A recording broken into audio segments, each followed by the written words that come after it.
Trae recaptures the dribble. Free to shoot. Banks it in! A three-pointer for Trae Young! You are a cheat code!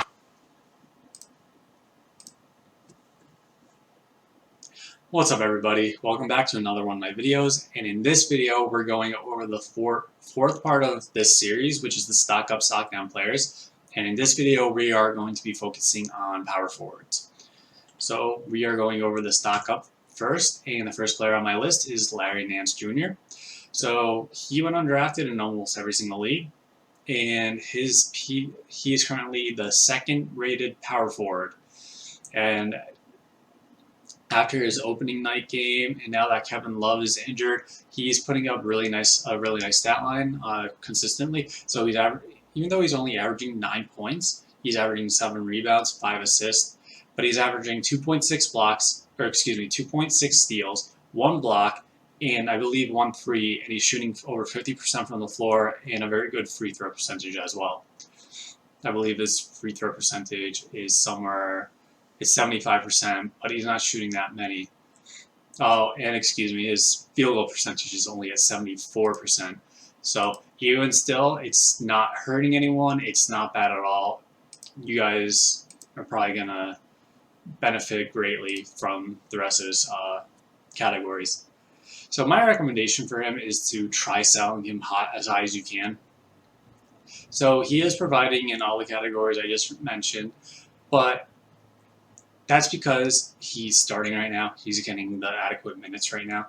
Once Kevin Love comes back from injury, Kevin Love's going to take over his role, and it's going to go back to being a backup with limited minutes.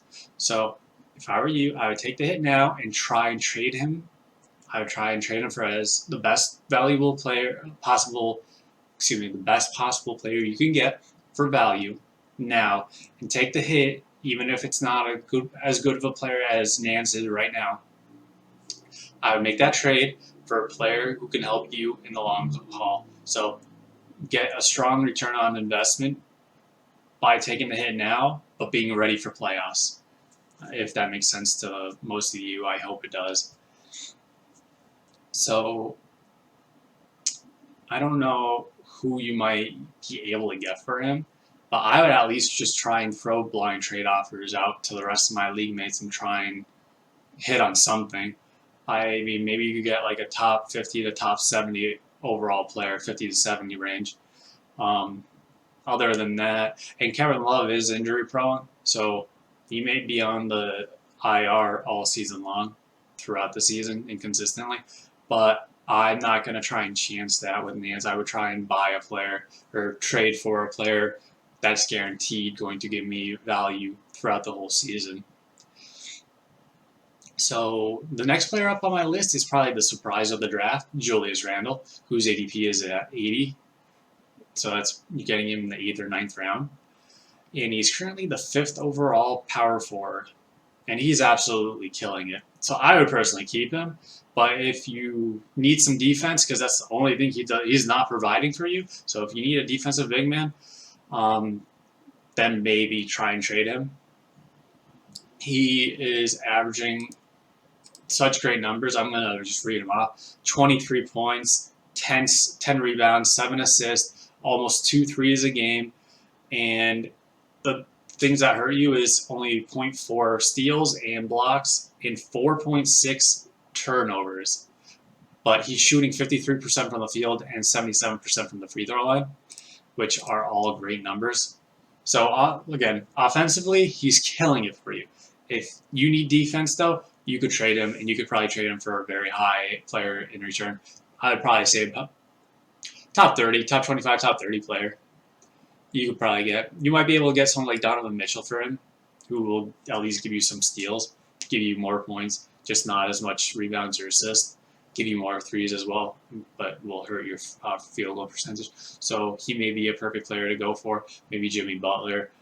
Maybe you try and package Julius Randle with another player and try and get a top tier talent who's hasn't been playing well, whether it's Dame Lillard, Anthony Davis, who's going to be on load management, or even someone like Luka, who hasn't been playing well at all. I don't think you get Luka, but maybe the other two are more likely. I would also even consider something like Joel Embiid, who is going to sit in back-to-back, so his value is going to come down a bit. Even though he's playing like a top 5 player right now, his value is limited based on load management. So there are definitely going to be options for you to trade Randle if you're looking for defensive options as well. All right, so the last player I have for the stock up power forwards is Lauri Markkanen. Now, he is currently battling a right calf contusion, but let's get into it. So his ADP is 111, so you're getting him about the 12th round.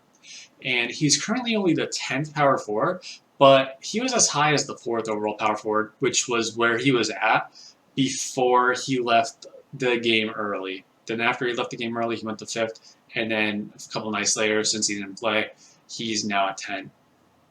So he's a top 5 power forward if he can just stay healthy. That's what he needs to do. He was a little bit banged up last year as well, which is what hurt his fantasy production value. But if he can come back and healthy, and it's only a right calf contusion, I see no reason why he can't come back from this. I would either keep, which I'm going to keep for the time being, until I get Porzingis and Jaren Jackson, then I'm probably going to have to trade one of the 3. But I would definitely keep or sell high, as he's averaging 20 points a game, 8 rebounds, 3 threes. I think it's 3 threes, or like close to 3 threes. And his percentages have been very well as well. His percentages are 50% from the field, and for 2.8 threes.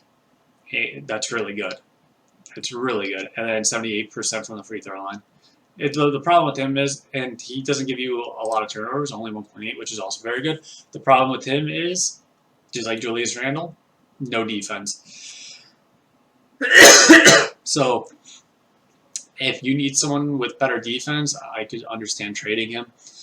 You may be able to package Markkanen once he returns, and once he's fully healthy. Maybe you could go after someone like a DeAndre Ayton for him. Same thing with Julius Randle, by the way. Maybe a DeAndre Ayton if you need some blocks and you want to kill your assist category, if you're okay with that. But I feel like he would be a perfect big man to try and target. Or even like a Joseph Nurkic from Portland, who's been terrible. Just terrible. I know because I have him, unfortunately. So anyway, moving on to stock down. The first player up is Anthony Davis, whose ADP is 7. So obviously a first round talent. And he's only currently the 17th rated power forward, which is pretty bad for a first round talent. Excuse me. All right, so I would actually try and trade him for another struggling first round talent. Like a Luka for AD would be perfect because Luka's hitting his free throws now. He's just not shooting the ball well, and he's not providing any defense, but he gives you that double standard. So you could do him, you could do Lillard, or you could hold him and wait until he gets better. The problem with Anthony Davis, though, and no amount of good play is going to change this. He's going to have load management. He's already missed one game. He's likely going to miss another come this week. So again, 71-day off season. That's going to be an issue all season long. He's going to miss games. And what's killing him the most right now is he's just not getting those defensive stats. He just barely getting anything. He finally got 2 blocks in one game in his last game played. But other than that, I think that's the first time he actually got any blocks all season, and he's not getting any steals either. So what used to make him a unicorn, those stats just aren't there for him right now. So until they come, his value is going to be mediocre at best. All right, so next up on my list is Pascal Siakam, whose ADP is 23rd, so you're getting him early 3rd round. And he's only currently the 15th rated power forward, which is mediocre for such a high draft pick. My recommendation is if you have him, if you feel like you need to sell him, you can. I do think his numbers hold enough value where you should be able to grab something valuable back in return, or maybe you trade him for another player that's struggling, like a D'Angelo Russell. I feel like that would be a fair trade. if I don't have Siakam, but you're looking for a trade target, I definitely would consider Siakam because he's just not shooting the ball very well right now. I think he's at like 36%, and his free throw percentage isn't where it should be either. But other than that, he's getting strong assists. He's getting pretty good rebounds. His points will come once he starts to shoot the ball better. And overall, he's going to have that opportunity by the end of the season to be a 1-1-1 club player. So he's someone I'm personally going to be targeting in my league. And I have D'Angelo Russell, that's why I said it, and I'm going to probably try and package him to get Siakam. I think that would be a very good trade for both ends. Try and get someone different. I did target Siakam. I did want to get him in my draft this year. He was gone before I can select him. All right, so next up I have is Marvin Bagley, whose ADP is 132. So you're getting him at the 14th round if you have a 14th round, or he's probably going undrafted. So he's currently the 35th rated power forward, and my recommendation is you may unfortunately have to drop him. Now, I was high on him personally, but if you still believe in him, buy low. But he's probably going to be on waivers soon. He's not putting up much, no defensive categories. He's not shooting the ball well. He's only getting 24 minutes a game, and he's only hitting, I think it's like 14 points, maybe 13 points, and like 7 rebounds. It's really bad. So, unfortunately, he looks like he is what we thought he is what most people thought he was, unfortunately. Alright, so the last player I have in this video is Danilo Gallinari. His ADP was 113, so you get him about the 12th round, and he's currently the 43rd ranked power forward. So, if I were you, I'd just try and trade him for whatever you can get. Odds are you drafted him low. Odds are if someone wants him, you're going to get a player about in the 100 range, maybe a player like a Beasley or a Dort, maybe even a Josh Jackson if you're lucky enough. But someone like a waiver player that was picked up, like even a Kyle Anderson, you may be able to get one of those players for Gallinari. The bottom line is he's always been injury prone and he's already out because of injuries. Now when he does play, he does put up very nice numbers, but the problem is this is the year you can't really deal with injury prone players because of the condensed schedule and because of the COVID problem, where we now know ESPN's too lazy to mark them as out opposed to day to day. So they're going to be stuck on your roster instead of you being able to move them onto your IR. So I'm unhappy about that. And like I said, he's already missed 2 games due to injury, and he left another one early, which is why his power forward ranking is at 43. So again, try and get something for him. You're probably gonna have to trade for like a waiver player, someone who can at least stay healthy. He's just not worth it in my eyes. Even when he comes back, he's going to be fighting for minutes. Like he'll get minutes, but the usage rate.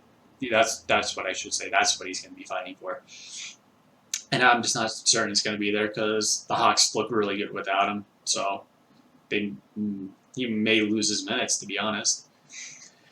All right, guys. So that is all I have in the 4th installment of the series. I have one more coming up, which will be centers. And after that, that'll wrap up this series. And, well, I guess that's all I'm going to say about that for right now. If you enjoyed this video, please leave a like and make sure you subscribe, as I'm going to be dropping more fantasy basketball content all season long. That's all I have, so have a good day, everyone.